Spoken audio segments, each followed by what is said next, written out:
So guys, di muna po ako makakapag-post sa 17 kasi po uuwi po kami ng Isabela.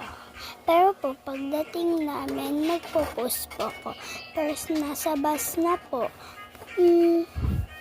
hindi na po ako makakapag-post kasi po may iwan si papa ko. So 4 lang kami. Si ading ko, ayun. Pati mama ko, pati ading. Pati ate ko, pati ako. Si papa ko lang po yung may iwan. Kaya hindi ko po nadadala yung cellphone ni papa ko. So,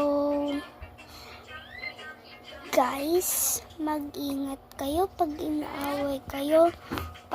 Huwag nyo nalang patulan. Sige bye-bye.